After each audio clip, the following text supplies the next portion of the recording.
আজকে আমাদের ভিডিওর মেইন জিনিসটা হলো আইকন শাইন ইফেক্ট ইউজ করা। আইকন শাইন ইফেক্ট ইউজ করলে এই ব্যাপারটা এরকম হয়। দেখেন আমরা আজকে দেখি, এই যে দেখেন আইকনের উপর একটা গ্লোনেস চলে আসছে।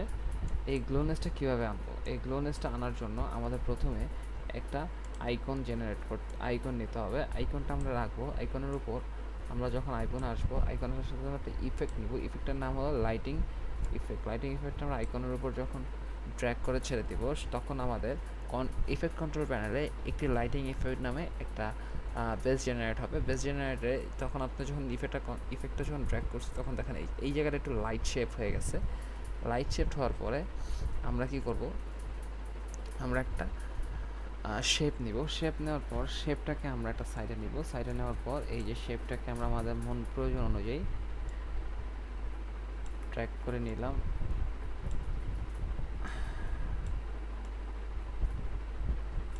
ট্র্যাক করে নেওয়ার পর আমরা আমার ভিডিও শেপের প্রথমে একটা কি ফ্রেম নিব। কি ফ্রেম নেওয়ার জন্য এই যে এই মাস্কের কি ফ্রেমটা জেনারেট করব। মাস্কের কি ফ্রেমটা জেনারেট করার পর আমরা আমাদের মাস্কের উপর ক্লিক করলে এই যেভাবে কি ফ্রেমটা আবার ব্যাক করবে। ব্যাক করার সাথে সাথে এই যে আমরা জিনিসটাকে এভাবে অ্যাড করে আবার সেম একটা কি ফ্রেম নিয়ে সেটাকে ব্যাক টু দ্য পয়েন্ট করবো। ব্যাক টু দ্য পয়েন্ট করার পর তাহলে আমরা দেখবো যে আসলে আমাদের আউটপুটটা কী আসছে।